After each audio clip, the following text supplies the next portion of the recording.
말씀 나눕니다.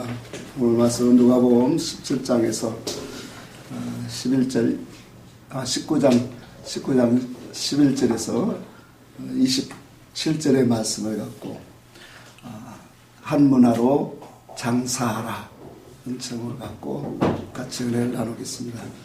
오늘 본문의 말씀을 우리가 이해하는데 꼭 필요한 것이 11절의 말씀입니다. 11절의 말씀을 한번 잠시 볼까요? 그들이 이 말씀을 듣고 있을 때에 이 비유를 더하여 말씀하셨다. 그렇게 말씀하고 있죠. 이 말씀을 듣고 있을 때에 비유를 더하셨다라는 말씀을 우리가 볼 때 지난 위에 있는 말씀 여리고에서 행하신 주님의 말씀의 교훈성에서 이어지는 말씀임을 우리가 알 수가 있죠. 예수님께서 여리고에서 행하신 일이 있죠. 두 가지 일을 행하셨어요. 한 가지는 뭐라고 했죠? 소경의 눈을 뜨게 하셨고, 또 한 가지는 뭘 행하셨어요? 삭개오 사건이에요. 이 두 사건은 우리가 영적으로 여리고라는 상징성을 잊어버리면 안 된다고 했죠. 여리고 상징성은 오늘날 교회 안에 있는 우리들을 말하는 거예요. 우리 안에 있는 세상성.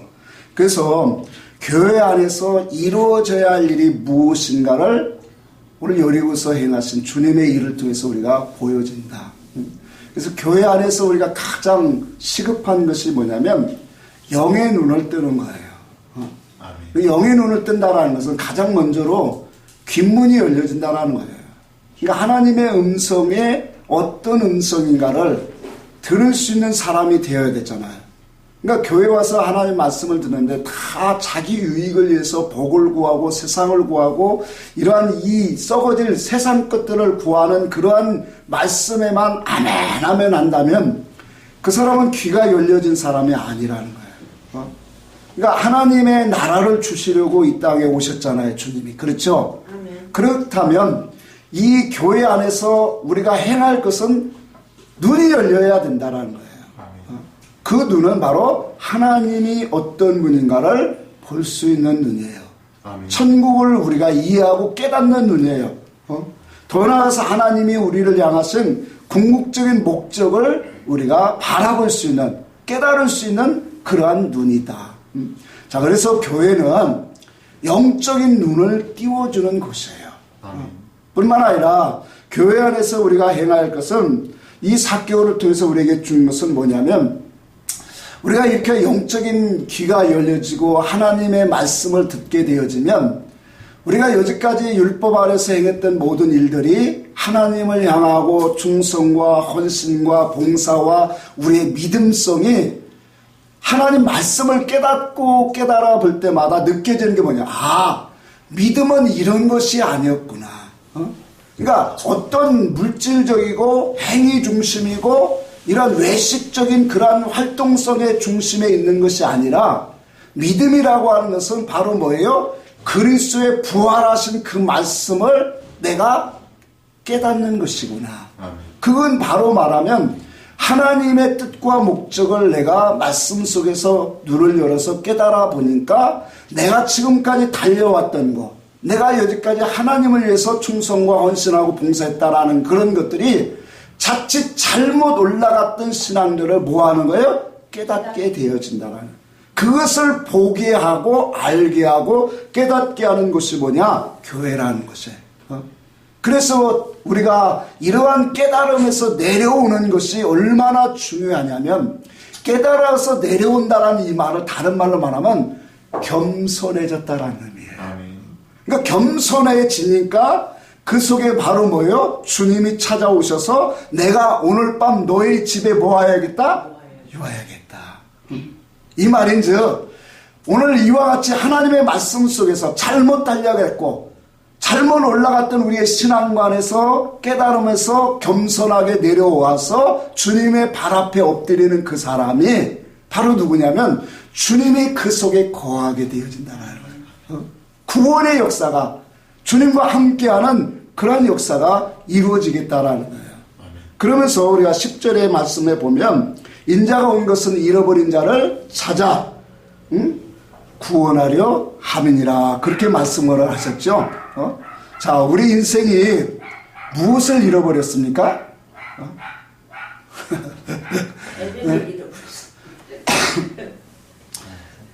자, 우리가 선악과를 따먹은 우리 인생이 잃어버린 것은 뭐 다른 거 잃어버린 거 참 많죠. 그런데 궁극적으로 우리 인생의 주인 대신 누구를 잃어버린 거예요? 하나님을 잃어버린 거예요.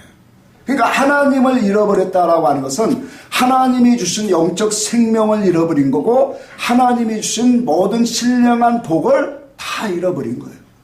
그러다 보니까 하나님이 주신 믿음과 사랑과 소망과 영생까지 전부 다 잃어버렸다라는 것을 우리가 성경을 통해서 알게 되죠. 자, 그런데 예수님이 이 땅에 오신 것은 결과적으로 오늘 본문 10절에 그렇게 맞죠. 잃어버린 자를 찾아 구원하게 하십니다. 그러니까 예수님이 우리가 인생의 선악과를 따먹고 하나님의 참된 그러한 부르심과 뜻과 목적, 우리를 향하신 계획하심, 그분의 사랑, 그분의 우리에게 주시고 있는 그 영적인 신령한 복, 이런 모든 것들을 다 잃어버린 우리 인생들에게 예수님이 이 땅에 오신 것은 이것들을 뭐예요? 회복하여 주시고 우리에게 찾게 해주시겠다라는 거예요. 아멘. 그러니까 아들로 오신 예수 그리스도는 이 땅에 오셔서 행하신 일이 뭘까요? 하나님을 알게 하시는 거예요. 하나님이 어떤 분인가? 너희가 하나님을 잃었기 때문에, 하나님의 사랑을 잃고 하나님이 우리에게 주신 그 영적인 복을 잃었기 때문에 아들로 오신 예수님은 그것을 행하시는 분이에요. 아버지를 알게 하시고 아버지의 계획하심을 우리가 무엇인가를 알게 하시고 또한 아버지의 그 목적이, 궁극적인 목적이 무엇인가를 알아서 너희가 아버지와 연합하여 믿음으로 살아갈 수 있는 그런 삶, 이것을 행하시는 것이 오늘 예수님이란 말이에요. 근데 이와 같은 그런 영적인 복을 행하시기 위해서 오신 주님이신데 사람들은 어떻게 알고 있었어요? 오늘 본문에도 우리가 읽어보니까 사람들은 하나님의 나라가 당장에 이곳에 현실 세상에 이루어지기를 기다리고 있었어요. 바라고 있었어요. 금방 또 이렇게 이루어질 줄을 알고 있었어요. 왜 그러냐면 예수님이 오셔서 많은 기사와 이적을 행했잖아요. 사람으로 여지까지 예수와 같이 많은 기사와 이적과 또한 많은 말씀들을, 정말로 신비한 말씀들을 증거한 사람이 없었어요. 그 말씀을 들어보니까 야, 예수님이 예루살렘에 올라가는 것은 정말로 금방 이제 하나님의 약속하신 나라가 도래하겠구나.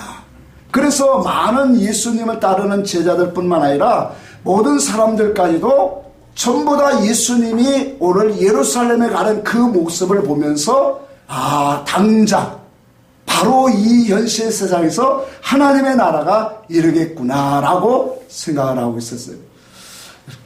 여러분, 얼마나 예수님이 답답했을까요? 예수님의 뜻과 목적은 아까도 말한 것처럼 하나님을 알게 하고 하나님의 그 부르신 목적과 그 뜻을 통해서 이 세상에 어떻게 살아야 되는가를 정말로 믿음으로 무엇을 쌓아야 되고 무엇을 이루어야 되는가를 영의 이치, 영적 교훈을 주시려고 주님이 이 땅에 오셨는데 사람들은 뭐예요? 보이는 현실, 기사와 이적을 보고 또한 어려운 사람을 도우시는 그러한 윤리 도덕적인 눈을 갖고 판단을 갖고 예수님을 바라보면서 현실적인 하나님의 나라가 이르기를 바라고 있었으니 얼마나 답답했을까요? 여러분, 예수님은 이 모든 삶을 우리는 바라보게 됩니다. 그런데 예수님의 모든 삶은 다 말씀대로 오셨고 말씀대로 가셨어요. 이 말인지요, 하나님이 정한 대로 가고 있다라는 거예요. 그래서 오늘 본문에서 예루살렘에 가까이 오셨다라고 하는 것은 이미 뭐예요? 이제 구원의 완성을 이룰 때가 가까이 왔다라는 거예요. 더 나아가서 십자가의 사건이 가까이 왔다는 것을 이제 주님은 말씀하고 있다라는 거예요. 그런데 예수님을 따르는 제자들, 사람들은 당장에 오늘 그와 같은 주님이 가시는 길을 알지 못하고 당장에 하나님의 나라가 이루어질 것으로 알고 있다라는 거예요. 자, 이런 말씀의 배경 속에서 오늘 본문에게 주님이 또 비유를 주셨다라는 거예요. 이와 같은 이 상황 속에서. 자, 그러니 오늘도 주시는 말씀 속에 우리에게 주님이 무엇을 말씀하시는가 그 의사성을 우리가 깨닫고 돌아가야 됩니다. 역사적으로 우리가 사건을 보면 여기 어떤 귀인이라고 말하고 있어요. 어떤 귀인이 왕위를 받아 가지고 오려고 먼 나라로 갔다. 물론 먼 나라는 십자가의 죽음을 상징하겠죠. 그래서 그 먼 나라로 가기 전에 10명의 종들에게 각각 한 문화씩을 주면서 이것으로 내가 올 때까지 뭐 하라 그랬어요? 장사하라. 그러고 나서 이제 때가 지나서 왕권의 권세를 가지고 이 귀인이 돌아왔어요. 그러고 종들에게 어떻게 장사했나 다 물어본 적 한 문화를 가지고 10문화를 남긴 자, 또 한 문화로 5문화를 남긴 자, 또 한 문화로 그대로 한 문화를 가져온 자, 이렇게 오늘 말씀이 우리에게 보여주고 있습니다. 자, 이런 것들을 바라보면서 주인이 그렇게 말해요. 여기서 주인은 누구를 상징합니까? 예수님을 상징하죠. 자, 그런데 열심히 일한 자들에게는 칭찬과 상을 주고, 또 한 문화를 가진 것처럼 그런 사람의 신앙은 책망하는 것이 오늘 본문의 말씀이에요. 자, 그런데 말씀의 표면적으로만 봐서는 어떤 사람에게 정말로 주님이 칭찬하고 있는가를 그 성질을 좀 우리가 좀 알고 가야 돼요.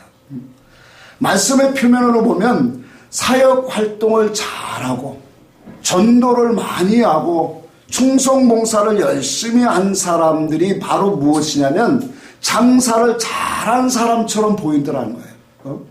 그러니까 열매를 많이 맺은 사람처럼 보이기에 딱 오해하기 쉽는 그런 모습으로 오늘 본문이 보여지고 있다는 거예요.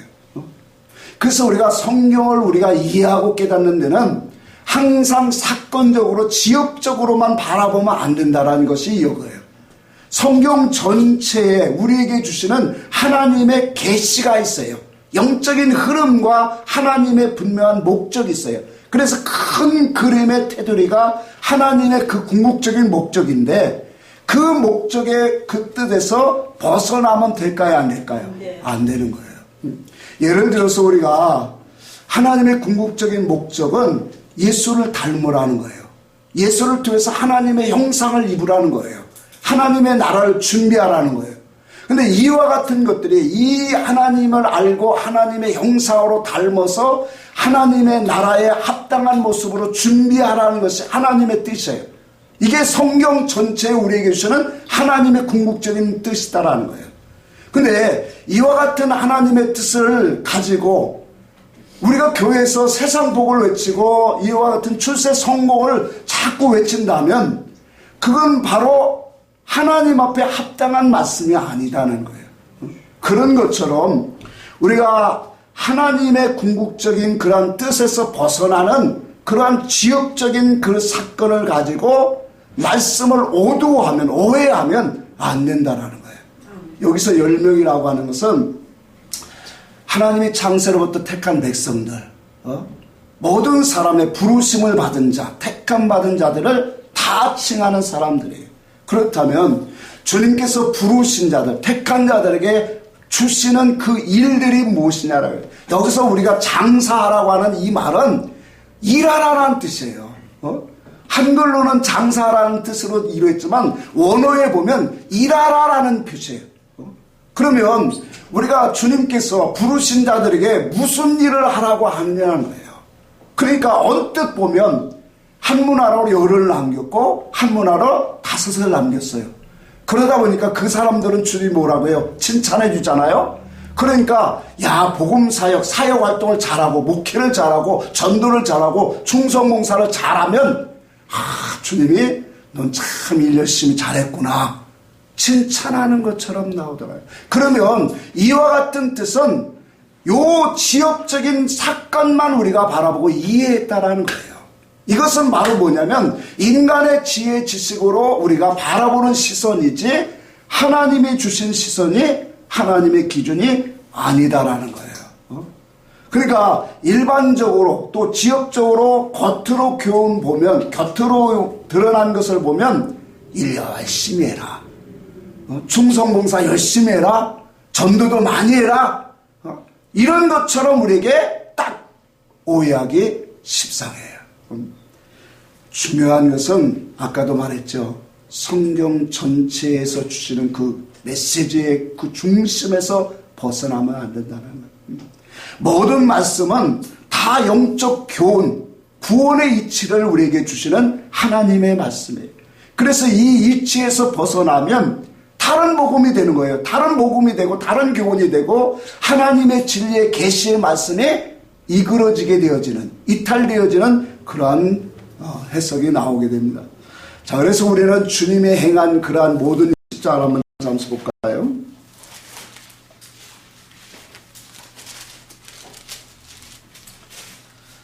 고린도전서 10장 5절을 봅니다. 3절부터 볼까요? 시작. 다 같은 신령한 음식을 먹으며 다 같은 신령한 음료를 마셨으니 이는 그들을 따르는 신령한 반석부터 마셨으며 그 반석은 곧 그리스도시라. 그러나 그들의 다수를 하나님이 기뻐하지 아니하셨으므로 그들이 광야에서 멸망을 받았느니라. 자, 하나님이 그들에게 신령한 반석에서 신령한 떡과 신령한 음료를 마시게 하셨대요. 만나를. 그런데 뭐라고 말하냐면 그들의 다수를 하나님이 뭐 하셨다라는 거예요? 기뻐하지 않았습니다. 왜 기뻐하지 않았을까요? 하나님의 뜻에 관심이 없고 세상적인 그러한 것으로만 육의 평안을 구하는, 복을 구하는 그런 영혼들이었다라는 거예요. 자, 그러니까 하나님이 관심하는 것은 많은 것을 드리는 것을 하나님이 기뻐하지 않습니다. 이사야 1장 11절에 보니까 많은 소와 양과 염소의 희생의 제물로 하나님이 드렸지만 하나님이 기뻐하지 아니하였노라. 하나님은 다수를 기뻐하는 것이 아니라 하나님의 말씀에 순종하는 영혼을 찾고 계십니다. 경건한 자손을 찾고 있다라는 얘기예요. 믿음으로 살아가는 영혼들을, 그 사람들이 바로 주님이 찾으시는 열매인 줄 우리는 알아야 된다는 거예요. 그래서 주님이 원하는 열매는 하나님을 알고 주님을 닮아가는 거예요. 주님을 알고 주님을 닮아가는 거, 주님의 온유와 겸손함과 또한 그와 함께 성령의 열매를 맺는 거, 그게 바로 뭐냐? 하나님과 동행하는 삶이다라는 거예요. 오늘날 성도들이 착각하고 있는 것이 바로 이거예요. 하나님의 일에 대한 성질이라는 거예요. 많은 이들이 하나님의 일을 사역적으로 성공하는 것을 참 이것이 하나님의 일이라 생각해요. 그러니까 숫자를 많이 늘리고 크게 하고 아름답게 하는 것, 이것이 겉에 보여지는 사역적으로 성공하는 것이 하나님의 일의 성공으로 다 알고 있다라는 거예요. 여러분, 본문 속에서 열문화를 남겼다라는 것은 하나님의 말씀을 모여 진리로 온전하게 먹어서 그리스도의 장성한 분량으로 나아갔다라는 거예요. 다섯 문란을 만나었던 하나님의 언약의 말씀으로 하나님 앞에 온전히 순종했다라는 의미를 우리에게 말씀으로 보여주고 있는 거예요. 이와 같은 것들이 바로 뭐냐? 하나님의 진리의 기준 안에서 열매를 맺는 그런 아름다운 것을 보여준다는 거예요. 바로 하나님이 찾으시는 것이 세상적이고 사역적으로 이런 것들을 잘하는 것을 찾기를 원하셨다라면 저와 여러분들 같은 사람을 안 보냈을 거예요. 세상적으로 똑똑하고 지혜로운 사람들을 불러서 그들에게 뭐예요? 많은 사역적으로 잘 일을 감당하겠겠죠. 근데 주님은 말씀하기를 세상 지혜롭고 슬기로운 자들에게는 뭐 하신다라고 했어요? 도리어 감추신다라고 했어요. 하나님의 이런 세상 지혜롭고 똑똑한 일로 하는 게 아니라 하나님을 아는 그런 지혜 지식이 있어야 돼요. 하나님과 연합하고 하나님 앞에 겸손하는 그런 어린아이와 같은 사람을 통해서 자신을 나타내고 있더라는 거예요. 그래서 우리가 교회 안에는 참된 종이라면 하나님의 말씀을 잘 깨달아서 그걸 먹여주는 거예요. 그러면 그 양식을 먹는 사람들은 그 속에서 하나님이 기뻐하시는 일이 무엇인가를 분명히 분별하게 되어진다는 거예요. 하나님이 어떠한 일을 하기를 원하시고 어떠한 삶으로 그분과 함께 가는 것을 기뻐하시는가를 먼저 하나님이 알게 하신다라는 거예요. 성도로 하여금 주님을 따라가도록 주와 함께 동행하도록 하는 것이 가장 뭐예요? 장사를 잘하는 거예요. 그래서 본문에 나오는 이 한 문화를 가지고 열을 남기고 다섯을 남긴 자들은 예수님의 말씀, 사건과 역사로 비유와 상징으로 준 이 말씀들을 잘 깨달아서 그것을 가지고 뭐예요? 영의 양식으로 잘 먹고 순종한 사람들이다라는 거예요. 여러분, 하나님의 일을 한다고 하니까 어떤 큰 대단한 일을 하는 것, 이런 것으로 우리는 생각해요. 하나님의 일은 그런 큰 세상에 보여지는 큰 일이 아니에요. 여러분들이 하나님을 향하는 마음, 하나님 앞에 마음을 드리고 기도하는 것, 하나님 앞에 말씀을 묵상하며 그분의 뜻을 깨닫고자 하는 것, 또한 성령이 우리에게 말씀하시는 그 음성을 듣고 순종되어 살아가는 삶, 그 모든 것들이 바로 뭐예요? 하나님이 기뻐하시는 일이에요. 이 일을 열심히 하는 사람은 믿음의 열매들이 자연적으로 뭐 하게 되냐면 맺혀지게 되어 있다는 거예요. 그러니까 겉이 화려하게 많은 것을 준 것을 주님의 열매를 보지 않고 내 속을 먼저 깨끗하게 되고 주와 함께하는 믿음의 삶이 있다면 자연적으로 거기에는 구원의 열매들이 많이 맺히게 되어 있다. 사건 속에서 세상의 고난과 환난 속에서 여러 가지 사건을 만날 때마다 하나님의 믿음의 사람은 지혜가 갇혀 있어요. 성령의 지혜를 받아서 성경에 기록한 말씀 믿음의 사람들이 행한 그런 것들을 깨달아지고 또한 그 성령의 영의 이치를 가지고 우리는 삶 속에서 오늘 세상을 이겨가는 믿음의 삶이 나오게 되어 있다는 거예요. 이렇게 싸워 이길 때마다 우리는 뭐예요? 하나님 앞에 아름다운 옷을 입혀져 가는 거예요. 그게 바로 뭐냐면 문화의 열매를 여기서 말하는 비유처럼 열매를 맺는 사람이다라는 거예요. 그 속에서 우리가 이와 같은 하나님을 사랑하고 하나님을 바로 깨달아서 자발적이고 은혜적으로 진리 안에서 나오는 헌신과 충성과 이런 봉사가 전부 다 뭐냐? 어떤 나의 의와 나의 모든 것들을 드러내는 것이 아니라 하나님의 주신 은혜로 오직 내가 순종하고 드리나이다 라고 하는 고백이 오늘 이루어진다는 거예요. 그런데 한 문화를 받은 사람은 그대로 한 문화를 수건에다 쌓아가지고 그대로 갖고 왔어요. 그 사람은 우리가 성경에 보니까 주인의 뜻을 분명히 알지 못한 사람이에요. 그렇죠? 그러니까 주인의 뜻을 알지 못하니까 그 말씀을 수건으로 쌓아놓았다는 그 의미를 우리는 좀 알아야 돼요. 말씀을 이 한 문화는 하나님이 주신 우리에게 은총이고 말씀이다 말이에요. 자, 그런데 이 한 문화를 받은 사람은, 이 한 문화를 가져온 사람은 하나님의 말씀을 가지고 그 말씀을 정말로 하나님 앞에 구하지 않았어요. 온전한 것을 찾지 않았어요. 선한 일이 무엇인가를, 하나님의 뜻이 무엇인가를 정말로 힘쓰지 않았어요. 단순히 뭐냐면 말씀 그대로 믿었어요. 그리고 말씀 그대로 문자 의미대로 행하였어요. 그리고 일반적으로 율법 안에서 보면 말씀 그대로 믿었어? 말씀 그대로 행하였어 하면 참 좋은 신앙 같으잖아요. 틀린 말이 아니에요. 그런데 하나님의 말씀 문자 의미대로 믿고 행하면 돼요, 안 돼요? 안 되는 거예요. 왜? 그 문자 의미 속에, 역사 속에, 사건 속에, 비유와 상징 속에 하나님의 은밀 계시가 있기 때문에, 영적인 교훈이 있기 때문에 그 속에 들어가야 하나님이 나를 향한 의사성이, 뜻이 드러나기 때문에 그런 거예요.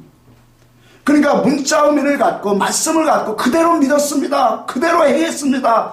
그럼 믿음이 좋은 것 같지만 절대 그렇지 않다는. 그러니까 이 문화를 가지고 온 사람은 수건으로 쌓아놓았다는 그 의미 속에는 하나님의 일을 전혀 하지 않은 거예요.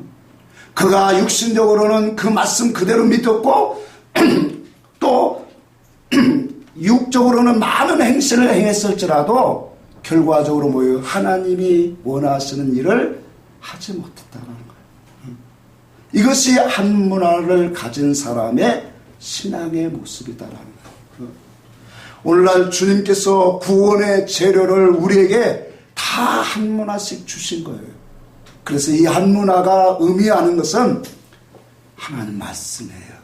우리의 영혼의 은총이기도 하고, 특별히 오늘날은 우리에게 문화가 발달하면서 활자를 통해서 이와 같이 성경을 우리에게 다 이렇게 책으로 다 가까이 주셨어요.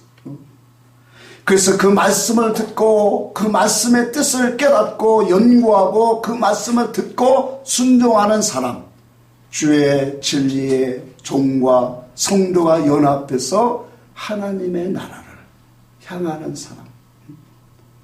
그래서 온전한 것을 깨달아서 그 말씀으로 자기도 지키고 순종되어 가는 사람. 그 사람이 바로 누구냐? 열문화를 남긴 사람입니다. 오늘 우리가 성도이지만 그 속에서 하나님의 말씀, 언약의 말씀을 믿고 따르는 그 영혼들, 참 복된 사람들이에요. 그래서 우리는 그리스도의 장성한 분량에까지 우리는 성장하라고 주신 것이 하나님의 말씀이다라는 거예요. 한문화를 받은 사람처럼 하나님의 주신 말씀을 수건으로 쌓아두면 그 사람은 망하는 사람이에요. 교회 행실을, 많은 신앙생활의 활동성을 많이 한 것이 중요한 것이 아니에요. 주님이 교회 안에서 우리가 무슨 일을 행해야 되는가를 오늘 본문을 통해서 더 비유를 들어서 주님이 말씀하시는 거예요. 교회 안에서 행하는 일이 무엇인지 아느냐? 그것은 나의 속을 고치는 거라는 거예요. 내 속을 변화시키고 하나님이 기뻐하시는 뜻으로 만들어가는 거, 그게 쉬운 일이 아니라는 거예요. 그 말씀을 깨닫고 그 하나님의 계시가 우리 속에 의사성으로 와질 때 뭐예요? 내 속이 깨어지는 거예요. 부서지는 거예요. 나의 자존심과 나의 고집과 나의 세상적인 이론들이 그냥 깨어집니까? 절대로 안 깨어져요. 오직 깨어지는 것은 세상보다 크신 이가 들어오야 돼요. 진리가 들어오야 된다는 거예요. 그것만이 바로 뭐냐면 참된 의이기 때문에 하늘의 큰 법이 들어오야 내 가지고 있던 지식과 사고방식과 모든 이론들, 세상에 높아졌던 하나님을 향해 높였던 모든 율법으로 높아졌던 것들이 다 그때부터 뭐예요? 깨어지기 시작하는 거예요. 의문으로 신앙생활을 아무리 열심히 해도 그것은 주님의 의가 아니에요. 온전해서 온 것이 아니다라는 거예요. 그래서 이 한문화는 책망을 받는 거예요. 여러분 신앙생활이 몇 년을 했습니다. 10년 했습니다. 20년, 30년 했습니다. 이거 자랑할 것이 하나도 없어요. 연륜이 아무리 깊어도, 직분이 아무리 높아도 그게 우리를 살리는 것이 아니에요.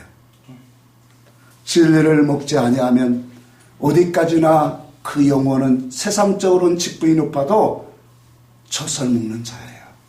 어린아이다라는 거예요.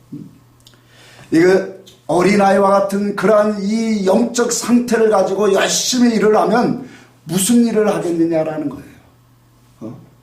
세상적으로, 사역적으로 많은 열매를 위해서 착착 지혜, 세상 지식을 갖고 참 아름다운 그러한 모습은, 참 화려한 모습은 보일 수 있겠지요. 그러나 그 속에서 영적으로 주님을 따르고 주님을 닮아가고 주님과 함께하는 신앙의 사람을 만들 수가 있겠느냐라는 거예요.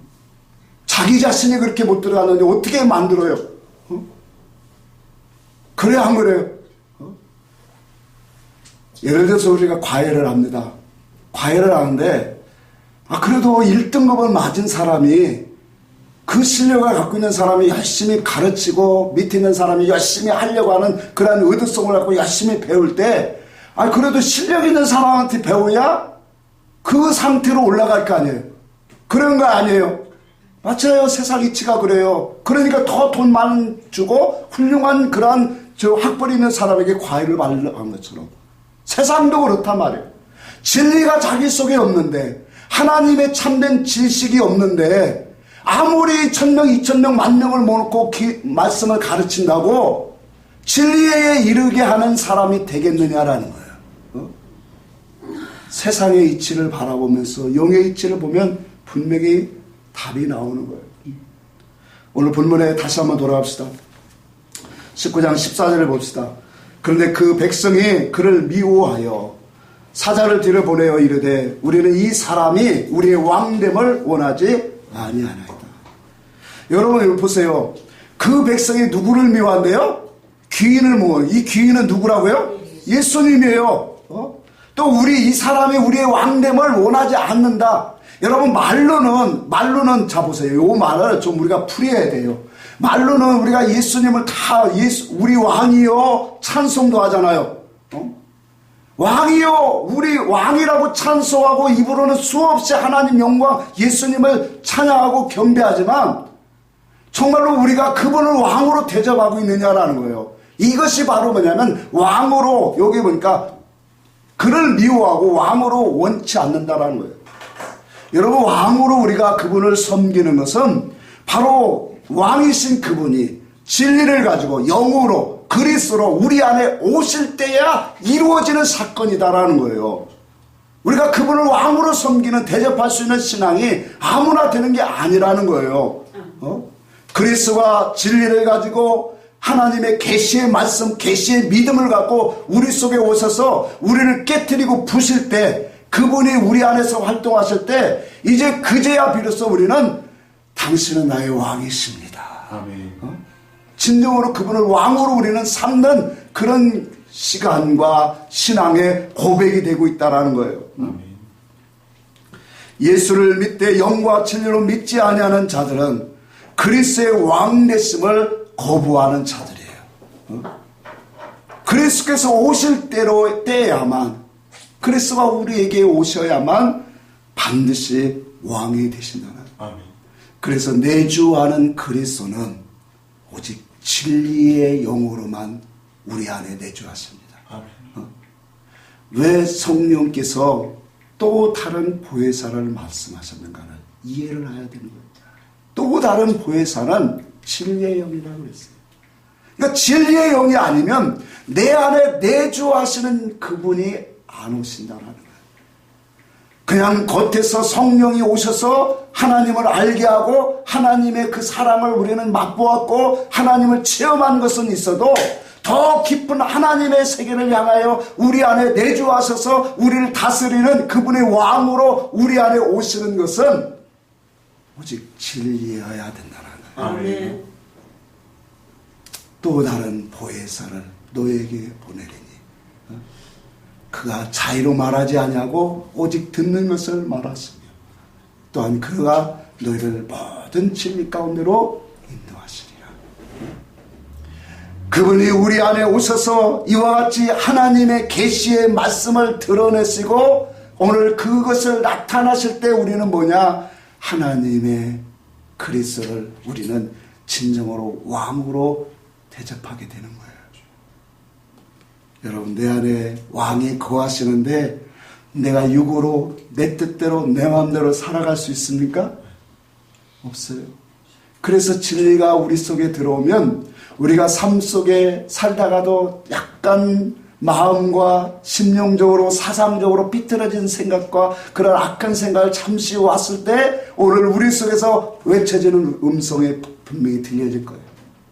하나님의 뜻이 아니다. 이것은 하나님의 기뻐하시는 것이 아니다. 이것은 내 뜻이 아니니라라고 하는 그런 이 성령의 음성들이 우리는 수없이 우리의 삶 속에서 들려질 거예요. 이게 바로 뭐냐? 그분의 통치와 다스림을 받고 있는 영의 사람, 믿음의 사람, 오늘 그리스도를 왕으로 섬기는 사람, 이 신앙 자체가 바로 뭐냐? 그리스도의 통치와 다스림을 받고 있는 증거다라는 거예요. 여러분 그리스도가 우리 안에서 진리로 우리를 깨닫게 하시고 말씀하시는 그 음성이 우리의 삶 속에 우리의 모든 조만한 모든 것 속에서 수시로 그분의 음성이 들려지지 않는다면 아직도 진리가 내 속에 온전히 들어오지 못한 거예요. 그래서 우리는 속일 수가 없는 거예요.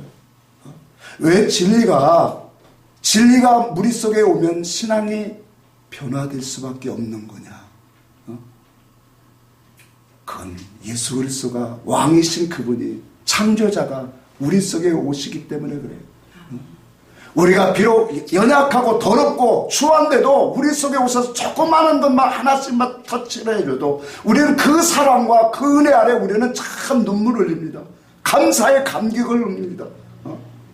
그 세상의 어떤 음성도 세상의 어떤 위로도 그 위로에 우리는 비교할 수가 없어요. 그것을 맛보기 때문에 그 음성이 어떤 음성인가를 알기 때문에 우리는 그 음성 앞에 아멘하고 또 순종하고 복종하고 때로는 하나님 앞에 나아가게 되는 거예요.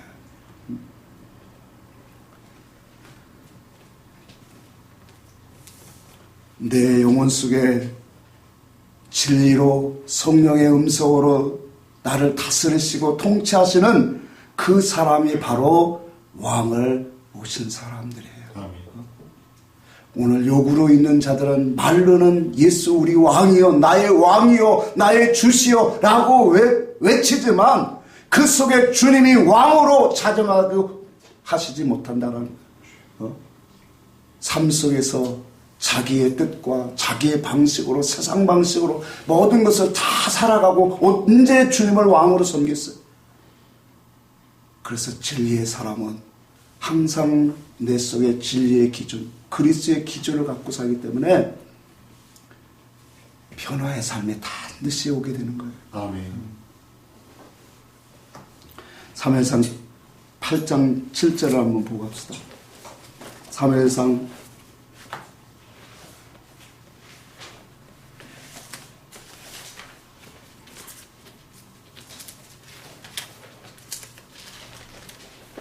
8장 7절입니다.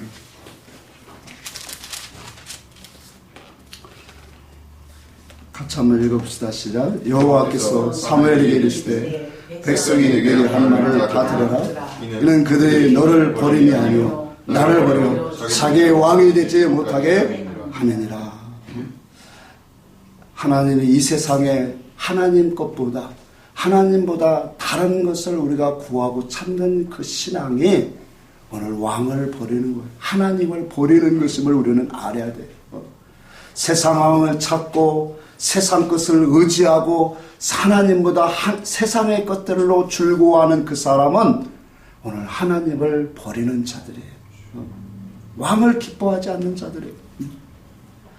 오늘 하나님의 말씀을 어긴 사울 왕에게 하나님이 그렇게 말씀합니다. 왕이 하나님의 말씀을 버렸으므로 하나님도 왕을 버렸느니라. 시편 2편을 다시 한번 봅시다. 구약성경 시편 2편을 한번 잠시 돌아갑시다. 시편 1편에서 2편 1절 3절까지 한번 봅니다. 시작. 어찌하여 이방 나라들이 분노하며 민족들이 헛된 일을 꾸미는가. 세상의 군왕들이 나서며 관원들이 서로 꾀하며 여호와와 그의 기름 부음 받은 자를 대적하며 우리가 그들의 맨 것을 끊고 그의 결박을 벗어버리자 하는도다. 어찌하여 이방 나라들이 분노하며 민족들이 헛된 일을 꾸미는가. 여러분, 이것이 이방 정말로 안 믿는 불신자의 세상을 향해서 주는 게 아니에요. 하나님의 백성들, 하나님을 믿는다고 하는 많은 열방들, 많은 민족들, 그들에게 주님이 주시는 말씀이에요. 헛된 일을 경영하는 것. 하나님이 우리에게 주시는 그 일들이 분명히 있어요. 하나님이 우리에게 바라시는 영적인 선한 일이 우리에게 명령으로 하나님이 우리에게 주셨다라는 거예요.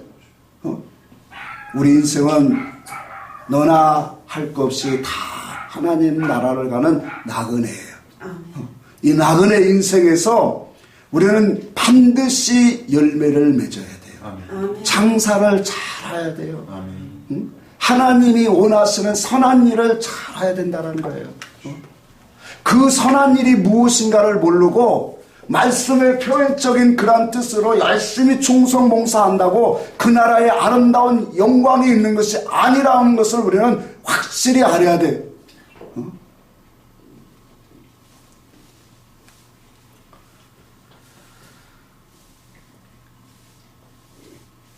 세상에 군환들이 나서며 관원들이 서로 꾀하기를 몰아내 여호와의 기름 부음 받은 자를 대적하며 우리가 맨 것을 끊고 그 결박을 벗어버리자.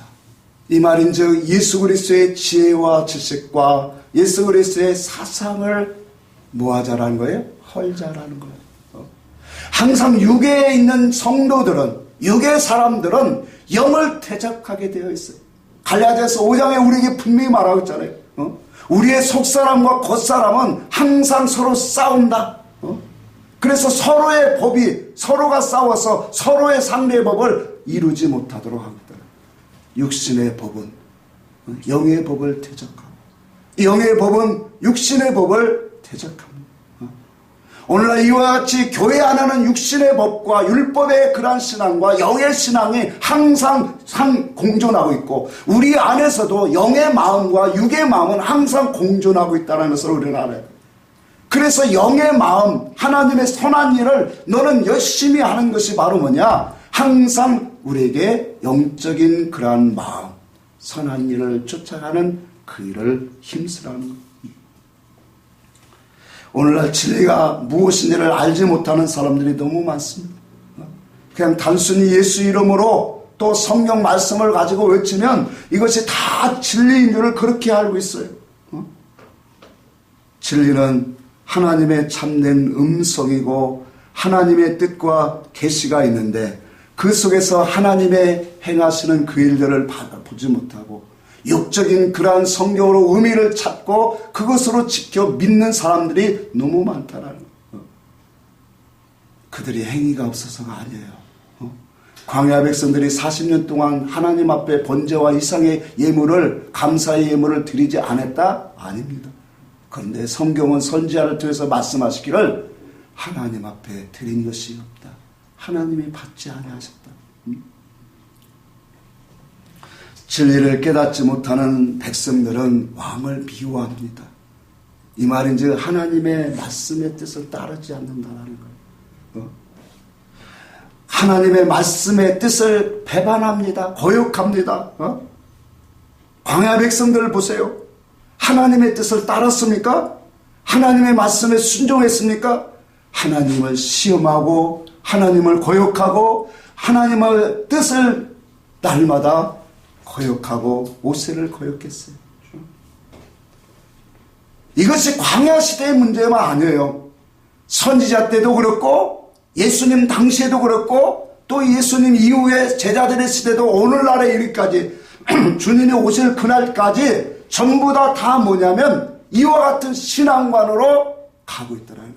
하나님의 말씀을 진리로 먹지 못하면 다 우리 인생은 다 이렇게 뭐예요? 하나님의 말씀을 앞으로는 영광을 외치고 하나님을 찬송하지만 왕을 거역한다는 거예요. 그분의 뜻을 거역하고 있다는 것을 우리는 알아야 돼요. 10편 118편을 찾아보고 있습니다.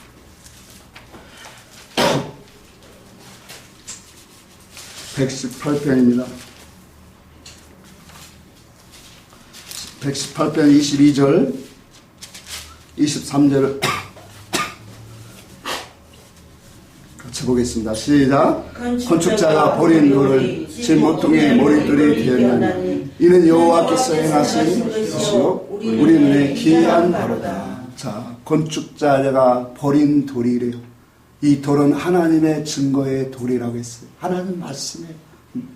건축자들은 하나님의 집을 세우라고 하나님 당신이 부르신 종들을 의미합니다. 그 종들이 하나님이 주신 말씀을 다 어떻게 했다고요? 버렸다. 그 버렸다라고 하는 것은 하나님 오늘 본문에 나오는 한 이 문화를 남긴 사람처럼 수건으로 뭐 했다라는 거예요? 싸두었다라는 의미와 같은 거예요. 하나님의 말씀을 오늘 율법으로 계시로 성문 계시로 우리에게 주셨는데 그 성문 계시로 준 것은 우리는 뭐예요? 사건과 역사와 비유와 상징으로 된 것들을 펼쳐서 그 안의 것을 보여야 돼요. 계시록 5장 1절에 있는 말처럼 하나님 보좌 앞에 있는 그 하나님이 가진 손 위에 계신 책이 있는데 7인으로 봉하여져 있더라. 그 봉하여져 있는 것을 열어서 보여야 된다는 거예요. 열어서 볼 때 바로 뭐예요? 하나님의 계시와 뜻과 우리를 향하신 소원 목적이 다 드러나잖아요. 그렇게 되어지면 이 말씀이 우리에게 영생의 말씀이고 생명의 말씀이고 우리를 살리게 하시는 말씀이고 우리가 이 땅에서 하나님의 부르신 그 궁극적인 목적으로 달려가는 온전하게 서게 하는 말씀인 줄 믿습니다. 그런데 이것을 다 버려버렸어요. 근데 주님이 오셔서 이 도를 보여요? 뜻을 세웠고 가장 귀한 것으로 머릿돌로 삼으셨더라. 중요한 것은 이와 같이 이 모든 것들이 하나님이 행하시고 있다는 거예요. 하나님이 많은 교계와 오늘날 많은 이 시대 속에서 신천지가 참 난리예요. 그래서 많은 교회들이 신천지 교인들은 삼가합니다라고 그렇게 팻말도 고치고 막 하는. 삼가할 것이 하나도 없어요. 왜?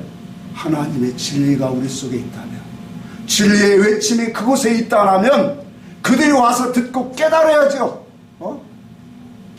말씀을 우리가 진리 안에서 외치지 못하다니까 정말로 열심히 있는 사람들이 이렇게 다 뺏겼잖아요. 그게 원통해. 저렇게 참 이단 사이비 같은 그런 가르침을 따르고 있는 것을 보면서 참 안타깝게 그럴 수 그리 없어요. 말씀을 좀 정리하고자 합니다. 히브리서 5장 12절 14절에 보면 때가 오래되므로 너희가 마땅히 선생이 될 때인데 아직도 어린아이와 같이 처선 묻는 자가 되었으니 그렇게 말씀합니다. 우리가 하나님의 말씀에서 성장하지 못하고 열매를 맺지 못하는 것은 활동의 중심에 먼저가 아니라는 거예요. 주님은 지금 그것을 말씀하고 있는 거예요. 표면적으로 보면 분명히 장사를 잘했으니 전도를 잘하고 목회 사역을 잘하고 많은 이러한 충성 봉사 활동을 잘한 것이 10문화나 5문화를 남긴 것처럼 보여지지만 그 속에서 비유를 펼쳐서 들어가 보면 하나님이 기뻐하시는 일이 무엇인가를 우리에게 말씀하고 있다는 거예요. 그 일을 열심히 하는 자, 그 일을 그 사상을 갖고 교회를 섬기고 성도를 섬기고 우리의 삶이 나오는 자, 그 사람이 바로 뭐예요? 하나님이 바라시고 찾으시는 사람이에요. 평생에 젖만 먹었기 때문에 사건과 역사와 비유와 상징으로 덮여진 말씀들을 그것을 정말로 수건으로 꼭꼭 싸매고 있는 이 사람들은 오늘 하나님 합당한 일을 한 사람이 아니에요. 갈라디아서 6장을 한번 봅시다. 마지막 성경 구절을 보세요. 갈라디아서 6장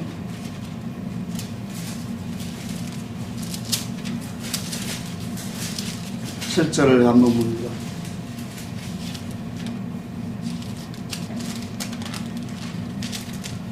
같이 한번 읽어볼까요? 시작. 스스로 속이지 말라. 하나님 사람이 무엇으로 심든지 그대로 거두리라. 아멘. 스스로 속이지 말라. 네가 진리가 네 속에서 자리 잡았느냐? 내가 진리가 없으면서 스스로 진리인 척하지 말아요. 아까도 말했지요. 많은 사람들은 성경으로 얘기하고 예수 이름으로 얘기하고 십자가 얘기하면 다 그게 진리인 줄 알아요. 하나님의 말씀 그냥 성경 읽고 다른 얘기하는데도 다 진리의 말씀으로 오해하고 있다는 것은 그들이 진리가 무엇인가를 아직도 모르고 있다는 거예요. 하나님의 말씀 그 속에는 영적 계시, 하나님의 계시가 반드시 나와야 돼요. 의사성으로 나와야 돼요. 그래서 여러분들의 심령 속에도 말씀을 들을 때 하나님의 그 의사성을 우리는 반드시 붙잡고 가야 돼요. 그것을 의사성이 내 속에 들어왔다라는 것은 그 사람이 무슨 일을 한다라는 거예요?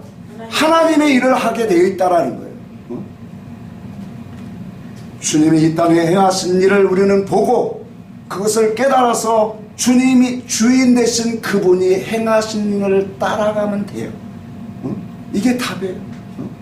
주님이 어떻게 무슨 일을, 무슨 사상을 갖고 무슨 일을 행하셨는가를 우리도 보고 깨달아서 그대로 우리도 따라가면 우리도 그게 종의 본분을 다한 사람이에요.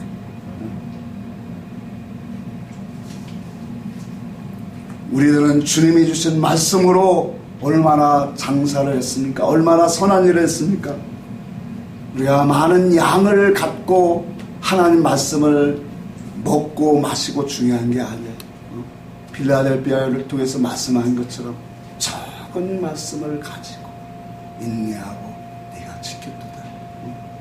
내게 하나님이 깨닫게 하신 말씀이 적은 말씀일지라도 그 말씀의 신앙사상 안에서 하나님의 뜻을 붙잡고 선하게 오늘 순종하는 그런 삶, 그런 사람에게 주님이 반드시 칭찬과 우리에게 상을 주실 줄 믿으시기 바랍니다. 찬송합시다.